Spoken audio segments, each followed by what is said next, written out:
বিসমিল্লাহির রহমানির রহিম। প্রিয় দেশবাসী, আসসালামু আলাইকুম।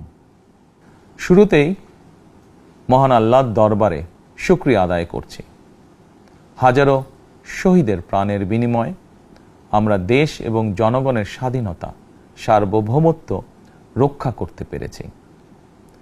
তাবেদার মুক্ত বাংলাদেশে জনগণের ভোটে জনগণের কাছে জবাবদিহিমূলক একটি নতুন সরকার যাত্রা শুরু করেছে। দেশে গণতন্ত্র এবং মানুষের অধিকার পুনঃপ্রতিষ্ঠার এই যাত্রা লগ্নে আমি দেশবাসীকে শুভেচ্ছা এবং আন্তরিক অভিনন্দন জানাই। স্বাধীনতা প্রিয়, গণতান্ত্রিক আমি প্রিয়। জনগণের কারণেই দেশে আবার মানুষের অধিকার, সম্মান এবং মর্যাদা পুনঃপ্রতিষ্ঠার সুযোগ সৃষ্টি হয়েছে। আমি দেশবাসীর উদ্দেশ্যে একটি বার্তা দিয়ে বলতে চাই, মুসলমান, হিন্দু, বৌদ্ধ, খ্রিস্টান তথা দল, মত, ধর্ম, বর্ণ নির্বিশেষে পাহাড়ে কিংবা সমতলে বসবাসকারী এই দেশ আমাদের সবার। প্রতিটি নাগরিকের জন্যই এই দেশকে আমরা একটি নিরাপদ ভূমিতে পরিণত করতে চাই। একটি স্বনির্ভর, নিরাপদ, মানবিক, গণতান্ত্রিক বাংলাদেশ প্রতিষ্ঠায় বিএনপি সরকারের লক্ষ্য। প্রিয় দেশবাসী, ফ্যাসিবাদের সময়কালে দুর্নীতি দুঃশাসনে পর্যুদস্ত একটি ভঙ্গুর অর্থনীতি, দুর্বল শাসন কাঠামো আর অবনতিশীল আইন শৃঙ্খলা পরিস্থিতির মধ্য দিয়ে নতুন সরকার যাত্রা শুরু করেছে।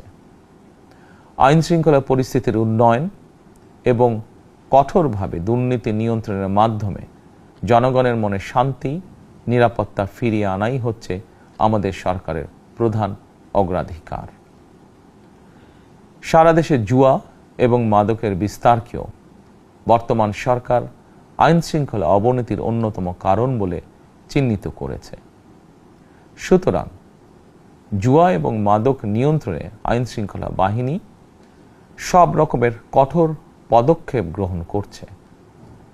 জনজীবনে শান্তি ও নিরাপত্তা নিশ্চিত করতে সরকার সর্বোচ্চ উদ্যোগ গ্রহণ করছে। দেশের প্রতিটি সাংবিধানিক এবং সরকারি বেসরকারি প্রতিষ্ঠান চলবে বিধিবদ্ধ নীতি নিয়মে। দলীয় কিংবা রাজনৈতিক প্রভাব, প্রতিপত্তি অথবা জোর জবরদস্তি নয়। আইনের শাসনই হবে রাষ্ট্র পরিচালনার শেষ কথা। প্রিয় দেশবাসী, আগামীকাল থেকে সারা দেশে শুরু হতে যাচ্ছে পবিত্র মাহে রমাদান। আমি দেশবাসীকে পবিত্র মাহে রমাদানের শুভেচ্ছা জানাই।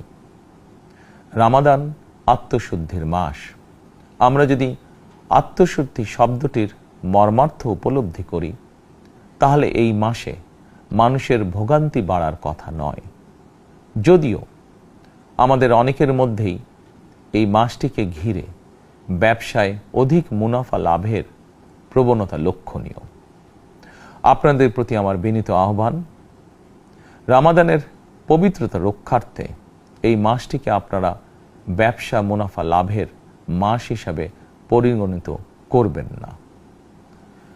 দ্রব্যমূল্য যাতে সাধারণ মানুষের নাগালের বাইরে না যায়, এ ব্যাপারে ব্যবসায়ীরা দয়া করে সতর্ক থাকবেন। হাজারো প্রাণের বিনিময়ে একটি মাফিয়া সিন্ডিকেটের পতন ঘটিয়ে রাষ্ট্র এবং সরকারের জনগণের অধিকার প্রতিষ্ঠার অঙ্গীকার নিয়েই আমরা রাষ্ট্র পরিচালনার দায়িত্ব গ্রহণ করেছি।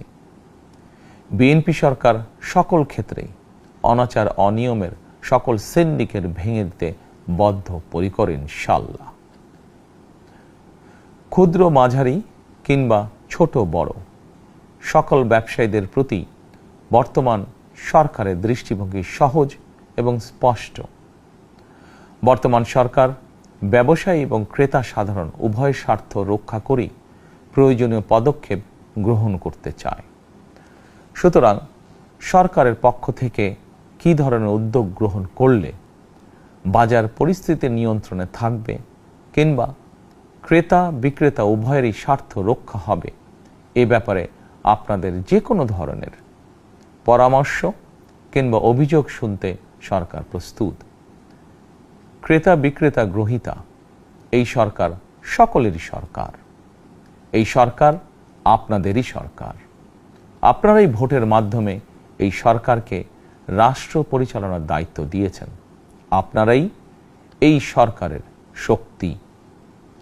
প্রিয় দেশবাসী, পবিত্র রামাদান মাসে রোজাদারগণ বিশেষ করে ইফতার, তারাবি, সেহরি এই সময়গুলোতে নিরবিচ্ছিন্নভাবে গ্যাস, পানি ও বিদ্যুৎ সরবরাহ পেতে চান।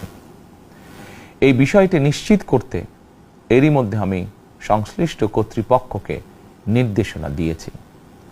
অপচয় রোধ করে কৃচ্ছ্রতা সাধন প্রতিটি মুসলমানের ঈমানি দায়িত্ব।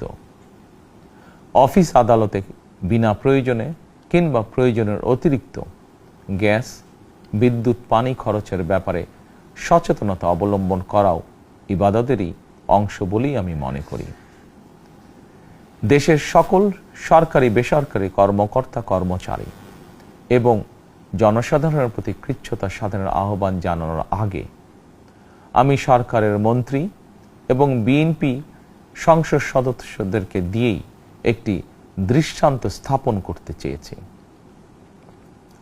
বিএনপির সংসদীয় দলের প্রথম সভাতেই আমরা সিদ্ধান্ত নিয়েছি, বিএনপি থেকে নির্বাচিত কোনো সংসদ সদস্য সরকারি সুবিধা নিয়ে ট্যাক্স ফ্রি গাড়ি আমদানি করবেন না এবং প্লট সুবিধাও নেবেন না।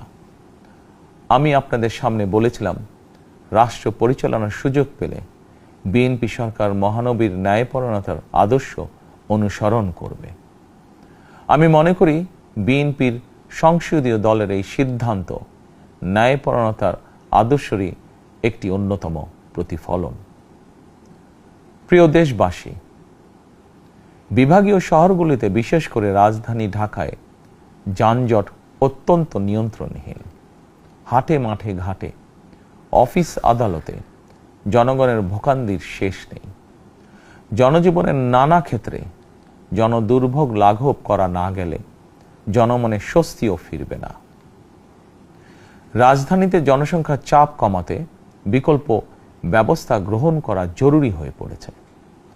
মানুষ তার নিজ জেলায় কিংবা নিজের বাসা বাড়িতে থেকেও যাতে সহজভাবে সঠিক সময়ে অফিস, আদালত, ব্যবসা বাণিজ্য করতে পারেন, সেই লক্ষ্যকে সামনে রেখেই সারা দেশে রেল যোগাযোগ ব্যবস্থা ঢেলে সাজানোর উদ্যোগ নেওয়া হচ্ছে।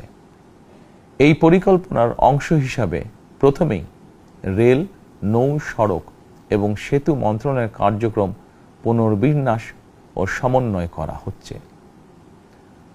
আমরা মনে করি সারা দেশে রেল যোগাযোগ ব্যবস্থার সহজ, সুলভ এবং নিরাপদ করা গেলে একদিকে যেমন জনগণের শহর কেন্দ্রিক বা নগর কেন্দ্রিক নির্ভরতা কমবে, অপরদিকে পরিবেশেরও উন্নতি হবে। প্রিয় দেশবাসী, আমাদের চারপাশে সমস্যার শেষ নেই, তবে সমস্যার পাশাপাশি সম্ভাবনাও কিন্তু কম নয়। আমাদের বৃহৎ জনগোষ্ঠীকে যদি আমরা দক্ষ জনশক্তিতে রূপান্তরিত করতে পারি, তাহলে এই জনসংখ্যাই হবে আমাদের জনসম্পদ। আমরা নিজেদেরকে দক্ষ করে গড়ে তুলতে পারলে শুধু বাংলাদেশই নয়, বিশ্ব বাজারও আমাদের জন্য উন্মুক্ত। তথ্য প্রযুক্তির সিঁড়ি বেয়ে বিশ্ব এখন কৃত্রিম বুদ্ধিমত্তার যুগে প্রবেশ করেছে। প্রযুক্তির এই প্রতিযোগিতামূলক বিশ্বে সম্মান এবং স্বচ্ছতার সঙ্গে টিকে থাকতে হলে আমাদেরকে কোনো না কোনো একটি বিষয় বা কাজে পারদর্শী হতে হবে। দেশের কোটি কোটি শিক্ষার্থী এবং তরুণ যুবশক্তির উদ্দেশ্যে বলতে চাই, মেধায়, জ্ঞানে, বিজ্ঞানে নিজেদেরকে যোগ্য করে গড়ে তোলার জন্য যত রকমের সহযোগিতা দেওয়া যায়, সব রকমের সহযোগিতা দিতে বর্তমান সরকার প্রস্তুত। কর্মসংস্থান এবং কর্মপরিবেশ নিশ্চিত করার সুনির্দিষ্ট অঙ্গীকার নিয়ে বর্তমান সরকার যাত্রা শুরু করেছে। প্রিয় দেশবাসী, দীর্ঘ 18 বছর পর দেশে ফিরে গত বছর 25শে ডিসেম্বর আমি বলেছিলাম, দেশ এবং জনগণের জন্য আই হ্যাভ এ প্ল্যান। 12ই ফেব্রুয়ারি জাতীয় নির্বাচনের আগে দেশের বিভিন্ন স্থানে ঘুরে আমার প্ল্যান, পরিকল্পনার অনেক কিছু আমি আপনাদের সামনে তুলে ধরেছিলাম। আপনারা স্বাধীনতার ঘোষকের প্রতিষ্ঠিত দল বিএনপিকে ভোট দিয়ে রাষ্ট্র পরিচালনার দায়িত্ব দিয়েছেন, সকল পরিকল্পনা বাস্তবায়নের সুযোগ দিয়েছেন। এখন এই সুযোগকে কাজে লাগিয়ে সকল অঙ্গীকার পূরণ করার দায়িত্ব বিএনপি সরকারের। আমরা আমাদের পরিকল্পনা এবং প্রতিশ্রুতি বাস্তবায়নের কাজ শুরু করে দিয়েছি ইনশাআল্লাহ। অঙ্গীকার পূরণের এই যাত্রাপথে আমরা ভবিষ্যতের দিনগুলোতেও আপনাদের অব্যাহত সমর্থন প্রত্যাশা করি। প্রিয় দেশবাসী, সরকার প্রধান হিসাবে আমি দেশবাসীর উদ্দেশ্যে একটি বিষয়ে প্রতি দৃষ্টি আকর্ষণ করে বলতে চাই। নবগঠিত সরকার গঠনের সুযোগ দিতে যারা বিএনপিকে ভোট দিয়েছেন কিংবা দেননি অথবা কাউকেই ভোট দেননি, এই সরকারের প্রতি আপনাদের সবার সমান অধিকার। বিএনপি সরকার বিশ্বাস করে দল মত ধর্ম দর্শন যার যার, রাষ্ট্র সবার। এই দেশে এই রাষ্ট্রে একজন বাংলাদেশী হিসাবে আপনার আমার আমাদের প্রতিটি বাংলাদেশী নাগরিকের অধিকার সমান। প্রিয় দেশবাসী, আল্লাহ আমাদের সবাইকে নিরাপদ এবং সুস্থ রাখুন। আল্লাহ আমাদের সকলকে ইতিবাচক পরিকল্পনাগুলো বাস্তবায়নের তৌফিক দিন। পবিত্র রমাদান মাস শুরুর শুভ লগ্নে আল্লাহর দরবারে এই নিবেদন রেখে আমার বক্তব্য শেষ করছি। আল্লাহ হাফেজ। বাংলাদেশ জিন্দাবাদ। দৈনিক সময়ের ডাক অনলাইন মাল্টিমিডিয়া।